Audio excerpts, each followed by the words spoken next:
This is Governor Bobber. I like good day, doctors. George Allen here. Good day, doctors. Go! You're watching Dr. Politics.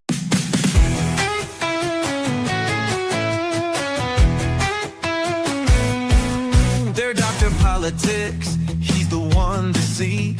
Breaking down the news with sharp analysis. From Congress halls to campaign trails, he tells the truth when all else fails. They're Dr. Politics. Dr. Politics. Exposing the spin, the lies and tricks. Dr. Politics. Dr. Politics. He calls it straight, no politics as usual. Love from backroom deals to primetime fights. He sheds some light and sets things right. Debates, elections, policy. He cuts through all the DC sleaze. Oh, Dr. Politics. He's got the facts. Dr. Politics. No holding back. Dr. Politics. Go away.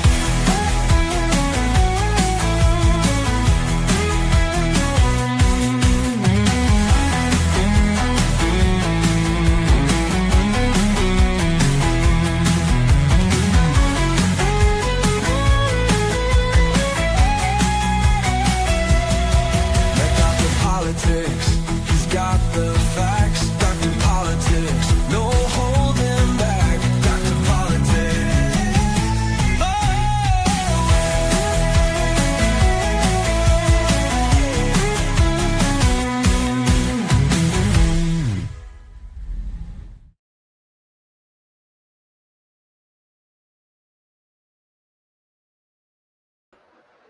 Please stand by. We'll be on shortly, having a few technical issues.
Can you hear me now?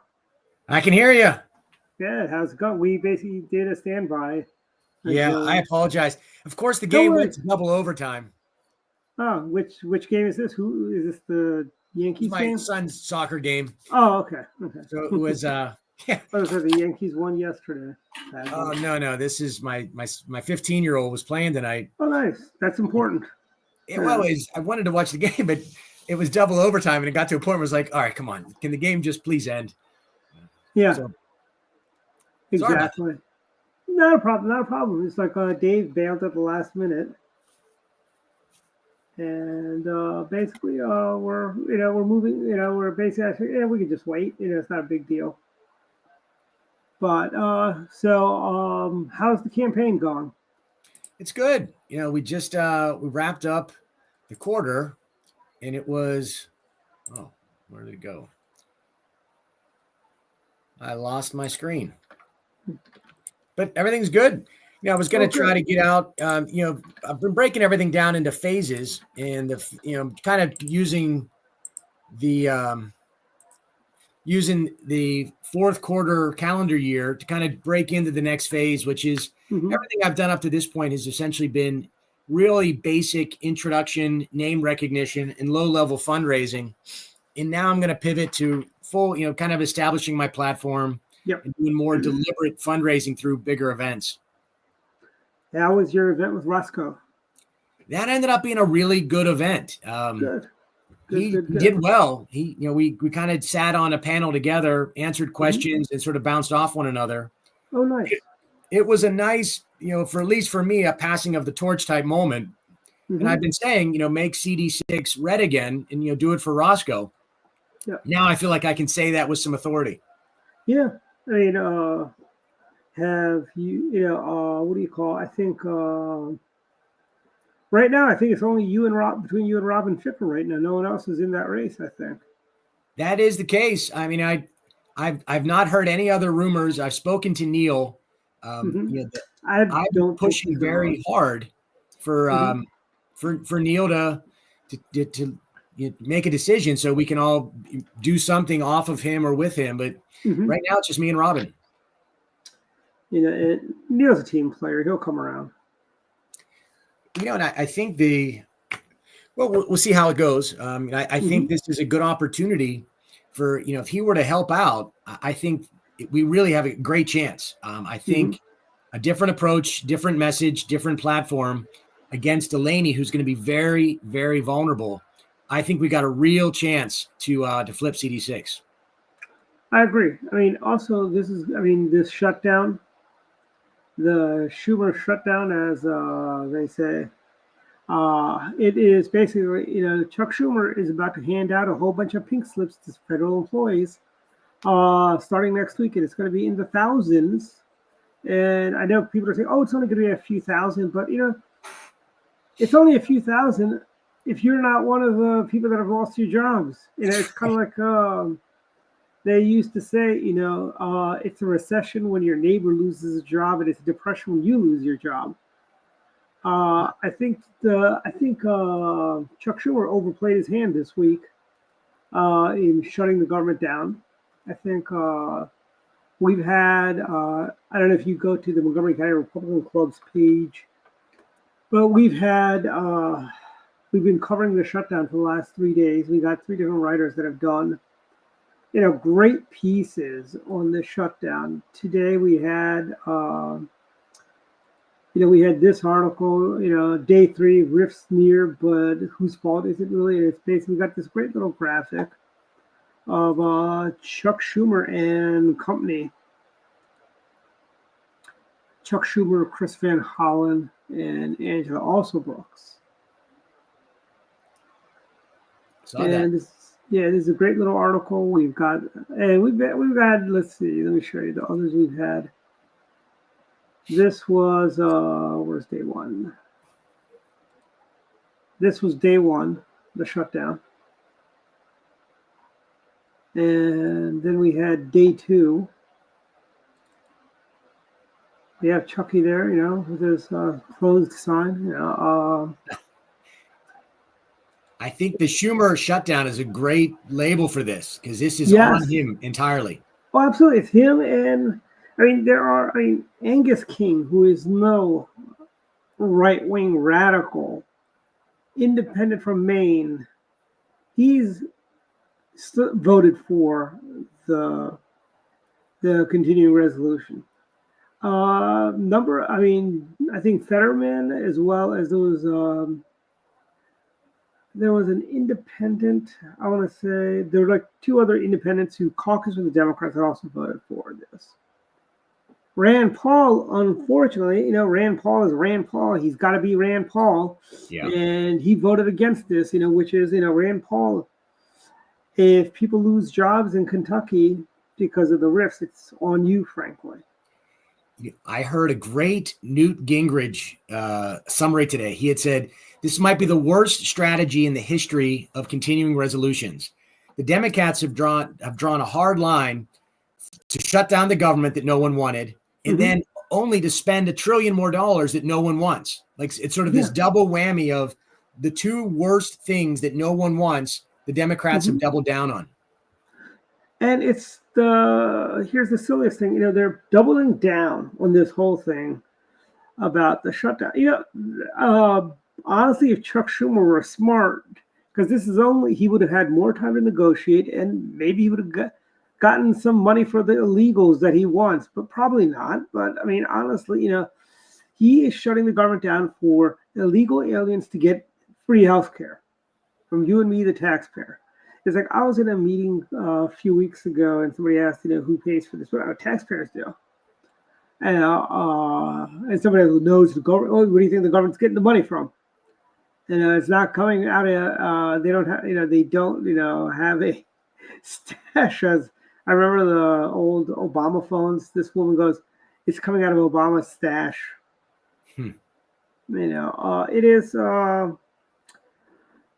It's very disappointing that, the Democrats are playing politics with people's lives. This is not the time to do a shutdown. I mean, I know a lot of civil servants who work very hard, who are Trump supporting Republicans, who are very upset with Chuck Schumer. We're not, and that's one thing Chuck Schumer. People are mad at him. They're not mad at President Trump. They're mad at Chuck Schumer and the Democrats for shutting them down. Why is there no Christmas this year? Because Chuck Schumer is going to keep the government shut down as long as possible. He wants to maximize. This is all for politics. This is all about winning the governor's race in Virginia and New Jersey. Yep. I think you can't discount. I know they wanted to shift the narrative from their disastrous rhetoric that was causing so much political violence. Like I do think as a part of this overall calculus, they were looking for something that could be a tangible act of opposition that didn't involve them calling people names that was going to lead to. Look, we have a lieutenant governor candidate in Virginia, Jay Jones. And he's running for attorney general. That makes it even worse. Jay Jones is running for attorney general against Jason Morales, the sitting attorney general. He has, in the past, when he was in the legislature, I wish I could shoot the speaker, and the speaker was a Republican back then. See, it is rhetoric like that is why Charlie Kirk and other conservatives are being attacked around the country. Yes. They gave them aid and comfort and kind of a tacit approval for, hey, we don't care if you go, as long as you kill Republicans, we don't care. And this, when you keep calling people Nazis, Hitler, it kind of makes it, for the weak-minded sociopath, hey, it's okay to kill Hitler. Well, I'm always amazed at their level of projection. In other words, they'll accuse conservatives and Republicans of a dog whistle, but then they'll go and do it, and then somebody acts on it, and they act like, well, we had no idea. We've never advocated for violence. We only used heightened rhetoric because we were upset. Well, that doesn't excuse it. Remember Obama said, get in their face? Yes. What did Michelle Obama says? When they go low, we kneecap them or something along those lines, But I've always said the people that appreciate violence the least are the ones that speak about it the most. And the fact that they're willing to push the envelope rhetorically means they don't actually respect the consequences of their actions. And Yep. You have to really think about what you're doing and lead, and above board. You really have to try to inspire people to do the right thing and not just keep racing to the bottom. And I think they race to the bottom, and then they're really dwelling there. And I think this shutdown was a really desperate effort to shift that narrative, because they were stuck on the wrong side of every 80-20, and they just couldn't get out of their own way in terms of the arguments they were making. Yeah, and they don't seem to get it, frankly. They don't understand that the American people approve of the president's agenda.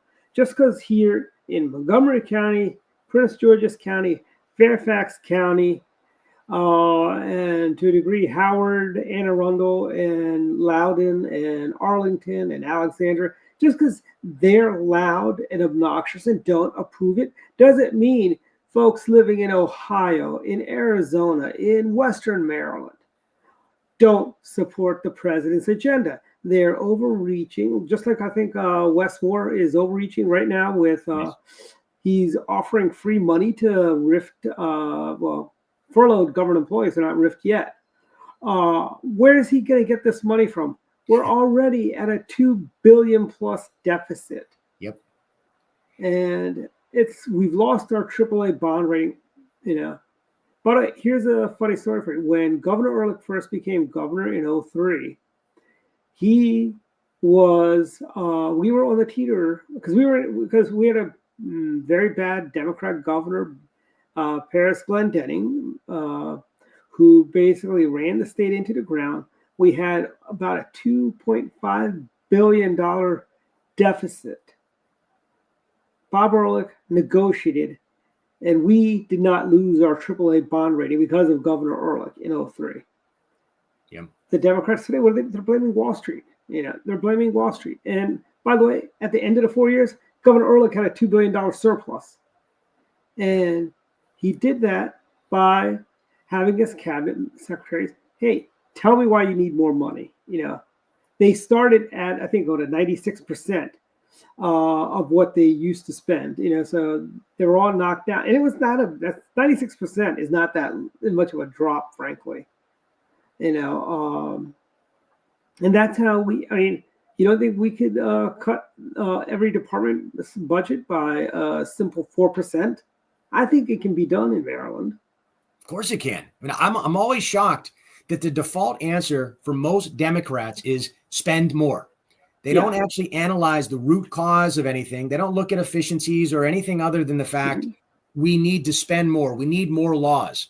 And there's never a moment of reflection, or there's never a moment of analysis to say, where is a cost savings? Where can we have greater accountability? Is there unnecessary redundancy? Is there over-regulation? Those questions never get asked. They simply ask for more money and try to throw more money at problems that are easily solvable once you just choose to solve it. And what they really need to be doing is they don't need to be spending all this money like that would make a drunken sailor blush, frankly. They need to be cut. Basically, what if Westmore had any fiscal sense? He would tell every cabinet secretary in their budget, I want you to your baseline is going to be 95%. We're going to do across the board 5% tax, 5% cut in all departments.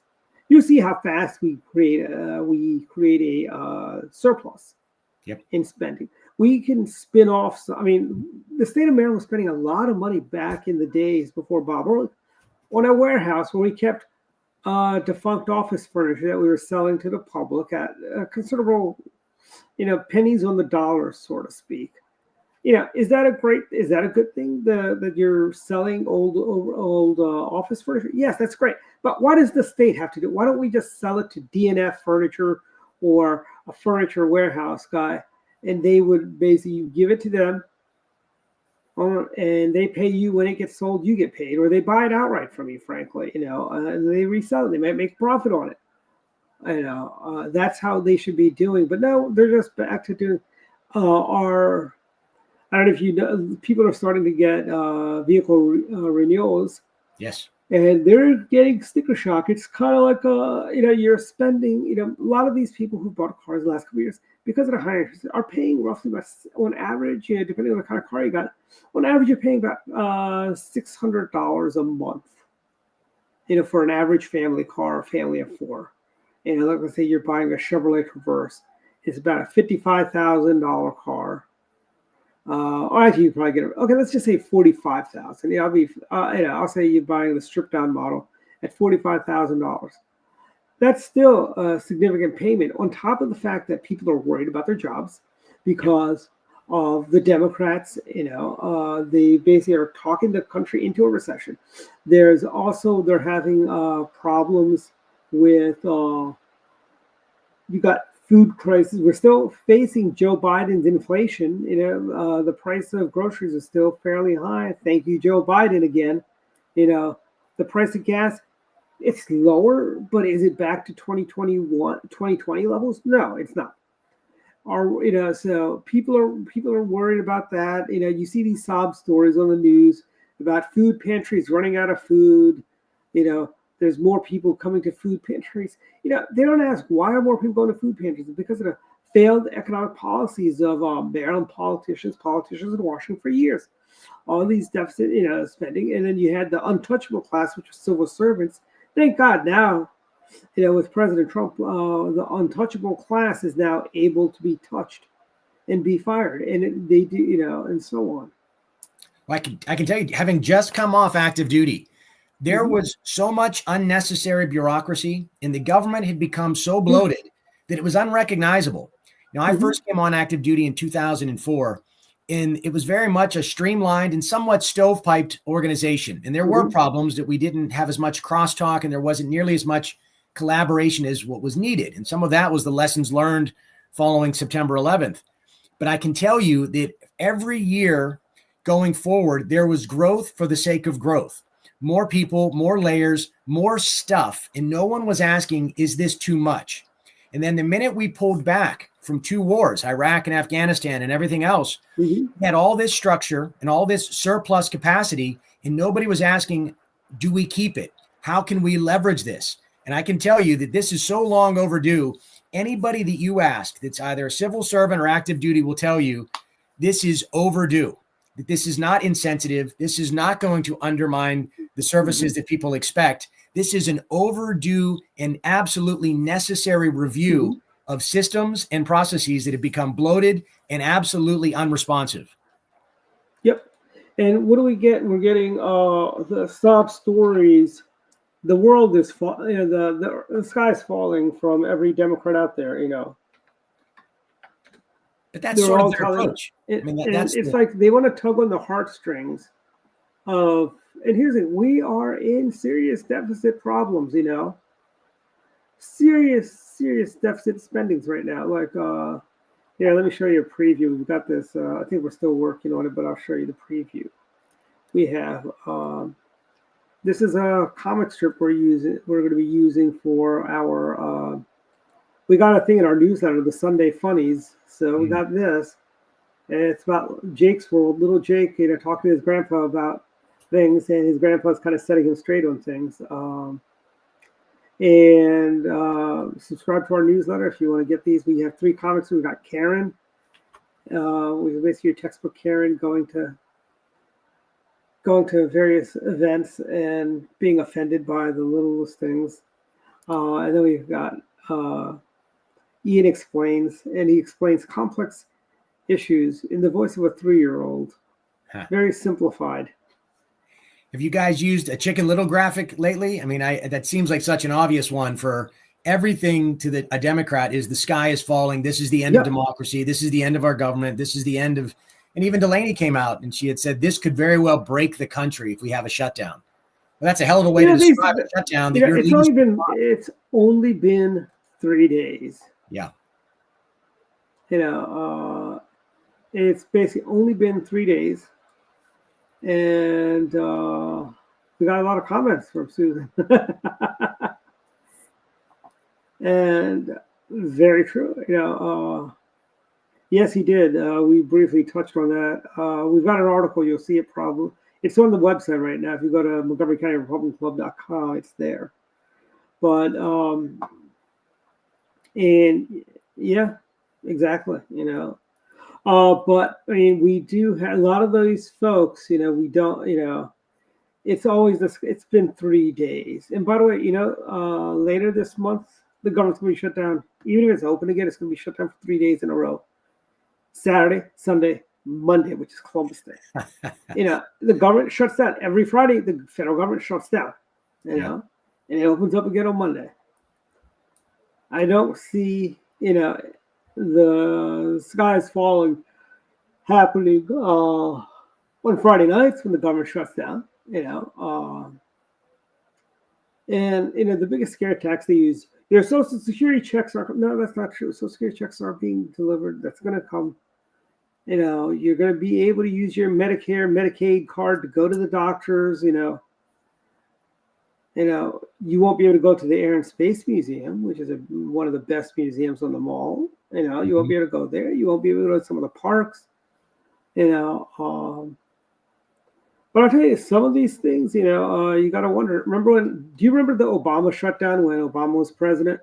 Yes, I was we had a cam at the National Zoo for Taishan, the baby panda.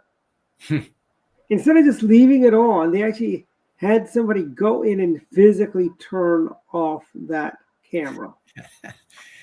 Yeah, it's like, yeah. But I do think this is playing games with people's lives for the worst political points imaginable. And Schumer's got to own this. The Schumer and the Senate Democrats have to own this. And I think they've moved away from trying to say this is a Republican-caused shutdown, and they're now trying to focus on they're trying to save healthcare. And they've shifted their messaging 2 or 3 times already. They started with blaming Trump, then they tried blaming that it was that this was somehow a Senate Republican problem, and now they're trying to say that they're fighting for healthcare, but even that's not true. They're not fighting. They're fighting for healthcare for illegal aliens. Yes, what they're doing. And something.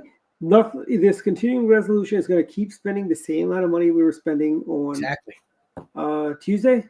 Yeah, Tuesday when the government shut down. It's an exact. And by the way, they adjourned. If they were serious about it, they would have stayed there. It would have worked. I mean, I think they're not coming back to the 13th, is what I've heard.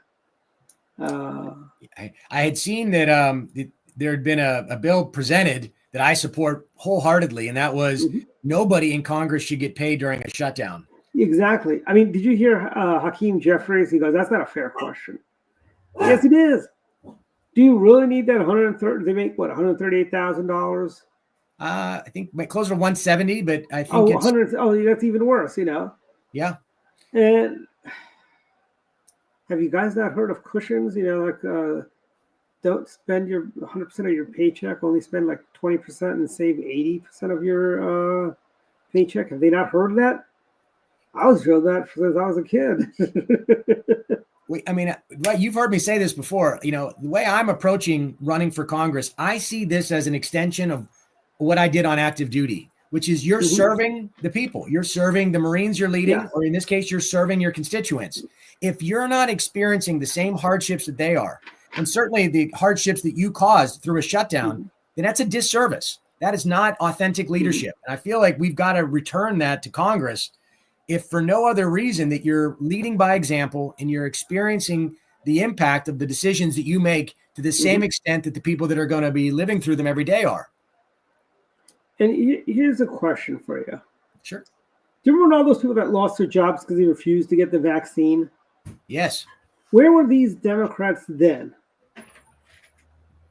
Well, what's interesting about that, and I think I may have told you that story, there was a movement across DOD where they were trying to identify people within DOD that had not taken the shot or some other variables.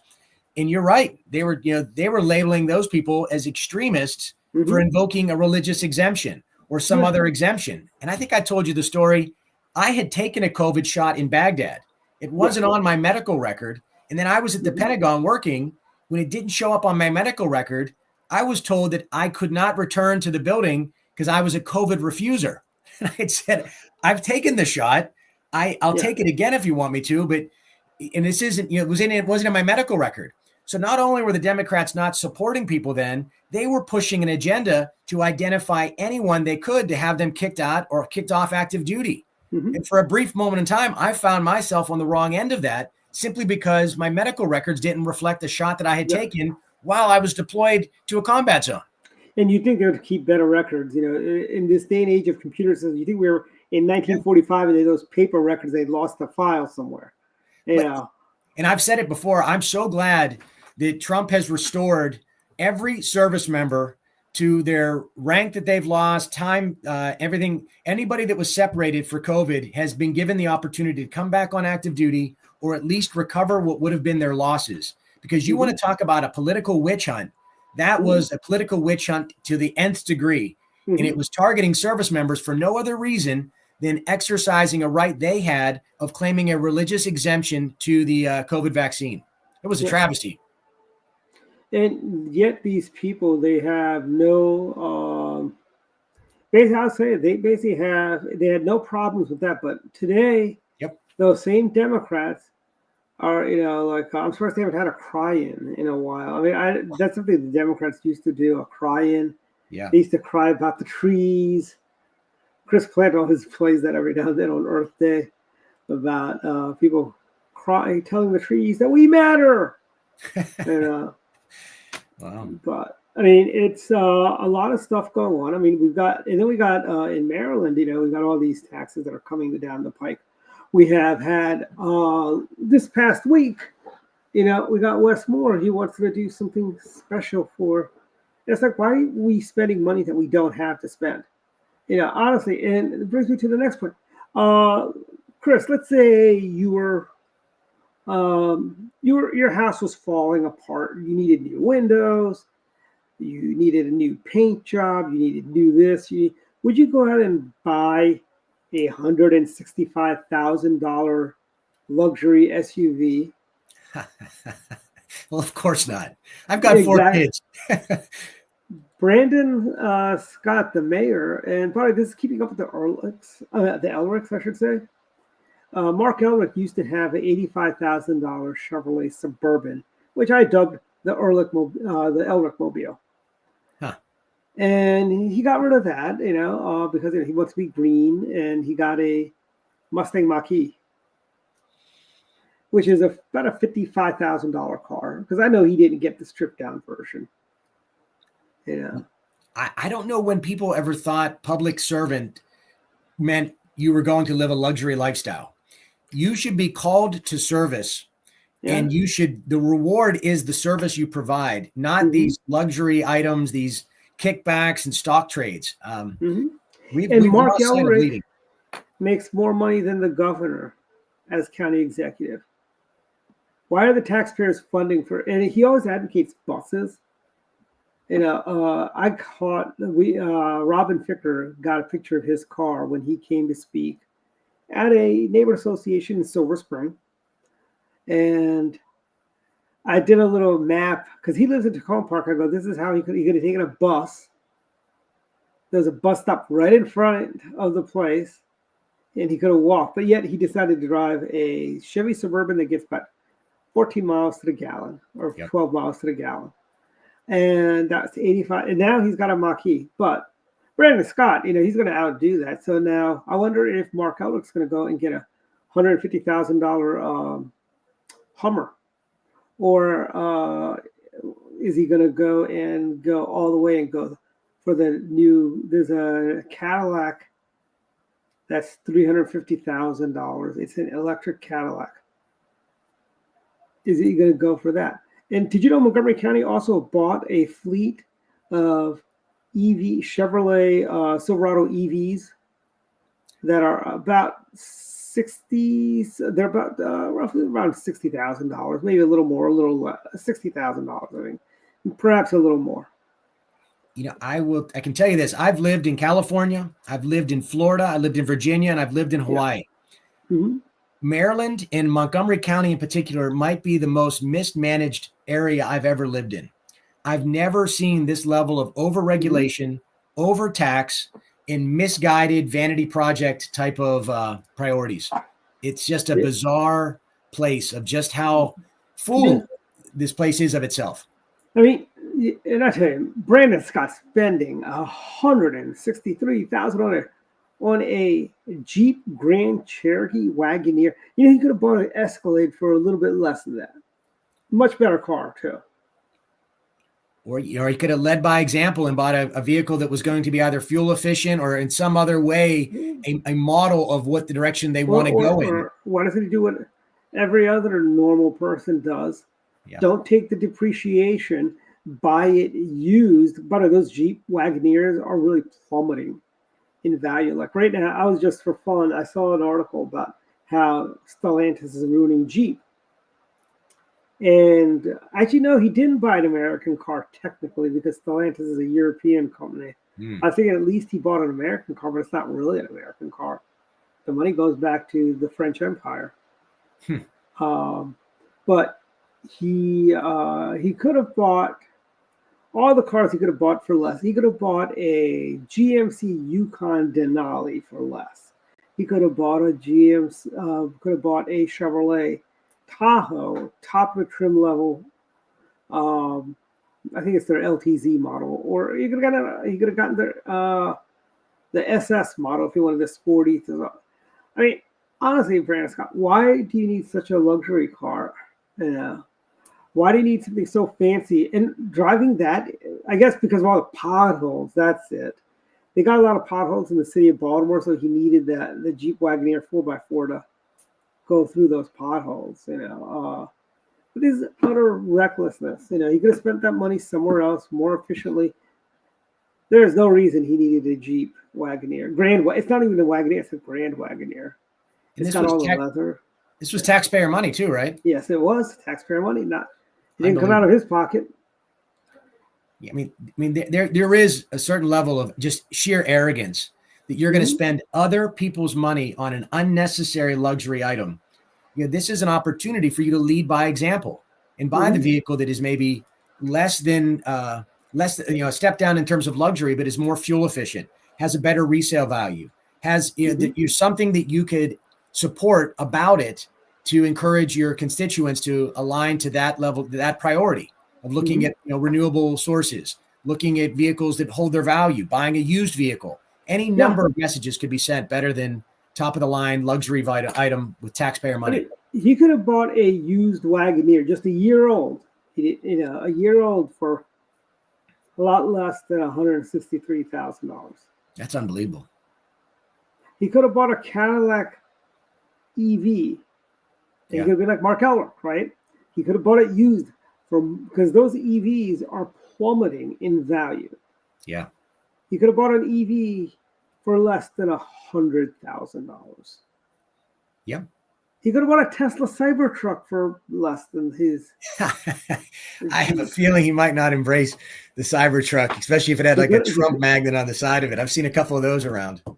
He could have bought a Rivian. You know, if he didn't want to buy a Tesla, he could have bought a Rivian, which is also less than a great cheap Grand Wagoneer. I don't get it. I don't either. Or if he really wanted to save the money, there's a company called Slate in Arizona. They built these cars. They're no frills cars, but for about $20,000 or less than $20,000, you can have a two-door SUV. It's about the size of a Jeep, the extended Jeeps, Jeep Wranglers, the four-door models. It's about that size. It's not a horribly small car.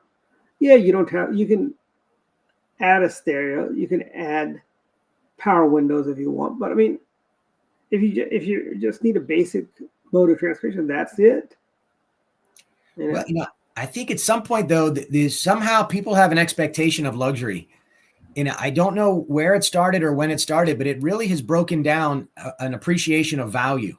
That you work hard to get what you need. And then if you work really hard or you're really successful, you might be able to acquire the things that you want. Somehow we flip that where people they want to get everything they want and almost expect someone to give them what they need. And we've got to reset priorities around do what you need to do first to take care of you and the people you care about. And then when you work hard and you're good at something, then you can provide a greater level of luxury or greater things that you don't need to other people that you want to share with. But I don't know whenever this all got turned around. This is just craziness, frankly. It is the fact that, I see kids, that are right out of college, some of them were more responsible. They got things like a Honda Civic, or a Honda Accord, or like a GM doesn't make sedans anymore, but like a Chevrolet Equinox or a Chevrolet Traverse, something, or they're buying used cars. But then you have people that are driving around BMW 5 Series, and they're like 22 years old, making maybe $50,000 a year. I mean, you're working to pay for that car. That's all you are. Yeah, I've seen like a sample budget of some of these folks that I've run into where it does nothing makes sense. Like they're drinking Starbucks every day. They have a luxury car. They have a luxury. That's $5 plus, by the way. It's as a Starbucks addict myself. It's unbelievable. Those are not necessities. It's a luxury. No, they're not. Yeah, I mean, and actually, I'll tell you this little secret: Wawa's has much better coffee than Starbucks. Does it really? Yeah, and it's only $1.70 something. There you go. It's good advice. You're helping the youth of Royal, America. Royal Farms is probably the worst coffee. Wow. But I mean, over at we've got. Yeah, I mean, you're right. It's about priorities. When people think, hey, I need to have that fans, like I was having this conversation years ago. Somebody was working at Pension Benefits Corporations, and I guess his kid or somebody got a job making $24,000 a year, and he goes, "Oh, you can't live on that," And I told him, I lived on $24,000, and that was like back, in the '90s. When I was working that other guy who's on vacation, Don Irvine, I was making about $24,000 a year. And I was able to pay rent, pay for a car, and save money. Yep. Because I was driving like a 1995, no, it was a 1990 Buick LeSabre is what I was driving. I didn't have, and it's one of those things. It's like, why do you want to, it's like, as Dave Ramsey says, live like nobody so you can live like nobody later, I mean, Dave Ramsey should be required readings in every high school, frankly. His financial, what's his book? Financial Peace University or something like that is the book he has. And I don't know the name, but I know the concept. I know the author. Yeah. Yeah, and it's well worth, I think, I mean, they're not really teaching finances in schools in the traditional sense, like make a fake budget, do this, do that, and this is how, and they don't do any of that stuff. It's basically, it's all that Marlo Thomas and Phil Donahue's free to be you and me nonsense, frankly, And by the way, that is how we've gotten to the whole issue of trans and all that. You can be anything you want to be, and so on. It's delusion. I Yes. couldn't agree more. And it's all on the same thought line, in the sense that once you detach yourself from accountability in some level of moral grounding, you inevitably go down this path where everything has a soft edge. There's no accountability in terms of budgeting. There's no accountability in terms of performance. There's no accountability in terms of behavior or how you interact socially. So I would agree 100%. These are all linked to this detachment or delusion that we've entertained over the last really 30 or 40 years. This is not an overnight thing. No, it's not. I mean, political correctness in the 90s. I remember when I was having this conversation, this guy I'll show you how. I go, you don't need to have cable TV. Shocker. You don't need to have cable TV. You don't need to have high-speed internet at your house. You don't need to have the latest and greatest iPhone.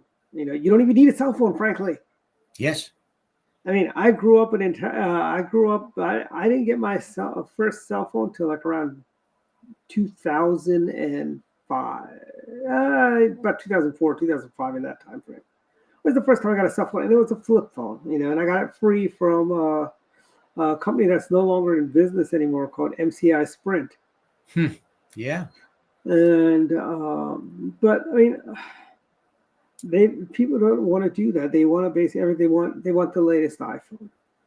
They want to have the shiniest shoes. They want to have They would have the premium clothing, and it's not the clothes that matter. You want to dress nice, but you don't have to spend a fortune to dress nice. It's funny how, my kids, I've been dragging them all over the country, and how a single income military family, it Hmm. forces the lesson of value. So my Hmm. kids have been forced to learn the value of things because, when you've got 4 kids and you're constantly moving around, you don't have that expectation of luxury items. And Yep. at times I know they've been frustrated because they're watching all of their friends acquire all this new shiny stuff as an expectation. They're entitled to it. And I agree. You got to teach value. You've got to teach that sacrifice and hard work gives you access to those things, not that you expect to have them. Hmm. And you also appreciate it more. Oh yeah, that's the It's like, value of it. you appreciate Christmas time because you're getting this shiny present that you waited all year for. There is something about rewards. I remember once I saved money for something, then after I saved it, I don't want it anymore. But the value of it is the sacrifice that you waited, or you Yeah. worked and you saved your money, or Yeah. there was some level of patience or some level of work involved to that outcome. But if Yep. it just arrives, you have no appreciation for it. It almost diminishes its worth. Very true. Very true. And it's a lot of this stuff is people don't seem to understand. A Hey, lot of this stuff. I didn't get the read it. Are we going to have a chance to talk about Hegseth? Sure, we can talk about that. I think it is a great, great thing. Yes. It's making the armed forces normal again. I having just come off active duty, and as somebody who really embraced, that aspect of, Mhm. maintaining fitness, maintaining standards, leading by example, I couldn't have been happier with what he presented, how he presented, and the fact that he called everybody in to hear it firsthand. That is something that I think is lost on folks that are not in the military. And that is the importance of how that message was delivered, and the fact that it draws a bright line where it says, from this moment forward, you are all now on notice, go execute. And I've seen Yeah. some great memes, everything from the baby version of the speech of a bunch of, I saw that. It was hilarious. I saw that today that is on great. YouTube. And there's it's a wonderful thing we're seeing, frankly. And you wouldn't know if you were outside of the military, but I can tell you on the inside, there had been an absolute decline of standards over the last 15 years in particular. It started right around 2010, and in part, it's just the cycle of the initial deployments and then how people mature and matriculate through the military. But what people don't realize, when you're talking about an organization as large as the military, oftentimes some of those policy choices don't manifest for 3, 5, or even 10 years. Yes. Because what will happen is an entire generation of service members will grow up. So they'll be, a Lance Corporal, and then it really won't have an impact until that individual is an E6 or an E7, or somebody who was a major or a lieutenant colonel. When they become a general 5 or 6 years later, that's whenever that policy choice manifests, because that's what they grew up under. And and I hear people have lots of opinions about the military that were never in it, and they look at it as this sort of social experiment, but there are absolutely consequences to the nonsense that was being pushed around in the late years of Obama and certainly during the Biden administration. And I couldn't be happier to see line in the sand. We're focused on lethality, war fighting, and accountability. And that's what the military should be. Yes. And, I'll go, I think a lot of this stuff all started back with Bill Clinton, the Clinton administration. This is really, if you want to, with his don't ask, don't tell policies, that is where it all started. That was, and it went, and we had a pause around the Bush administration for a little while. And then, then Obama came in, and it just was like, they made up for those 8 years. Yes. I haven't been on active duty. It was a disaster. You felt it. You could see where leadership in commander's discretion was slipping away to political points. And you could see where people were basically going on crusades. And it was, they'd go on a crusade and use the military as their sort of their sandbox to experiment with. And having been on active duty and lived through it, it was miserable. So I couldn't be happier. Yeah, I mean, it's we're close to coming to an end. But one last thing, there is a article just right now just came to me. The Maryland Lieutenant Governor got funding from donors linked to far-right extremist movements. And that is our lovely Lieutenant Governor, Aruna Miller, former state senator, I think, or delegate from District 15. But it's kind of funny. She got money from like the Indian Prime Minister's party, the BJP. People that donated to him also donated to her, and these people don't seem to understand. They funded her not because they thought she was a right-wing extremist. The fact that she was Indian, that's the reason they gave her money. But yeah, it's kind of funny. Yeah, they're coming after Aruna Miller. Maybe Aruna should just switch parties and become a Republican. Any more wouldn't surprise me. Yeah. Yeah. And so, and then there's also the legal side of that whole thing, accepting money from foreign nationals. I mean, I know Al Gore made it cool and the Clintons by having those Buddhist temple fundraisers, but it's still a no-no. Yeah, they should not be influencing American elections. Yeah. So, by the way, how was the Lincoln Day dinner out in Allegheny County? That was a great night. So I had a chance to go out there with my wife. It was at a volunteer fire hall. The food was phenomenal. Yeah. And it was I'm sorry? It always is phenomenal. Yeah. And it was just a really good crowd, really good atmosphere. It was a great night all around. So really, we enjoyed it a ton. Yeah. So let's do final thoughts. Go. I'll let you go first. Final thoughts. I'm glad we had a chance to celebrate the Hegseth speech because, man, it has made the rounds. And I got to be honest, I love some of the memes that have been produced. My favorite is the baby speech with all the baby generals looking shocked by what he's saying about PT and fitness standards. So that's my favorite thing from the week. But I will say tomorrow morning, I'm going to be out in Cumberland for their 5K. Oh, nice. I'll be out there with my entire production team, which is my son. He does all the recording, editing, and posting. So he'll be with me. We're leaving about 5 a.m. to get out there for the start of the 5K. Then we're going to head out to Garrett right afterwards to do a breakfast meet and greet. And then we should have a full week as well of just a number of club meetings and events throughout the week. So definitely getting into the full campaign mode as we enter the last quarter. Where can people give money to you? What's that? Where can people donate to your campaign? Best way is to go on to burnettforcongress.com. On the website, there's a link to donate, and that'll take them directly to the Win Red page. And that's the easiest way to donate and support. And no amount is too small. No amount is too small at all. You'll take $1 from people. Yes, or even they can also sign up for the newsletter. Today I announced what's going to be called Burnett's Battalion. And I saw that. That's great. Yeah. Yeah.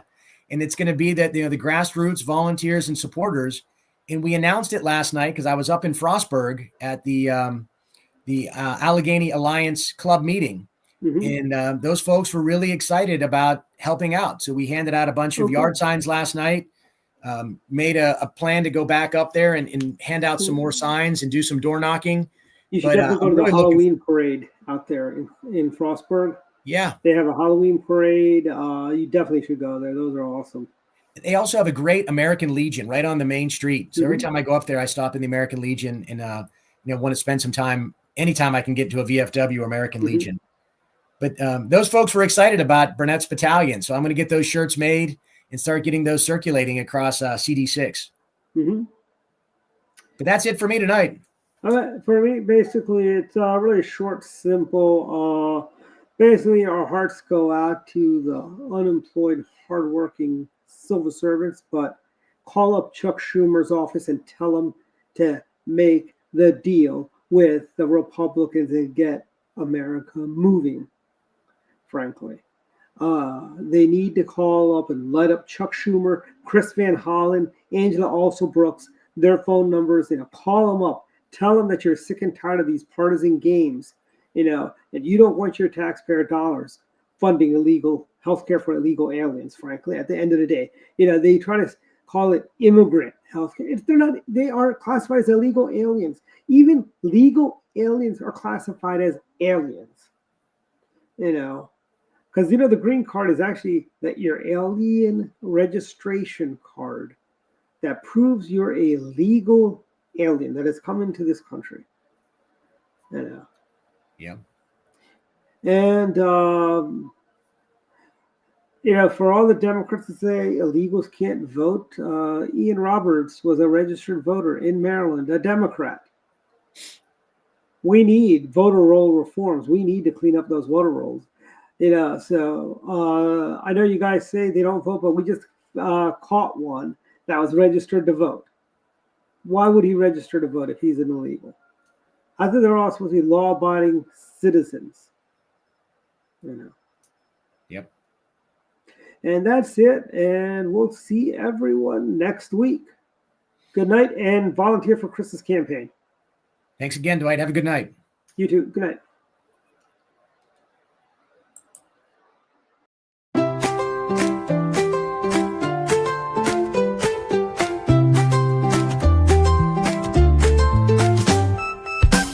Let's go down to Masoni, where Italian cuisine shines. Let's go down to Masoni.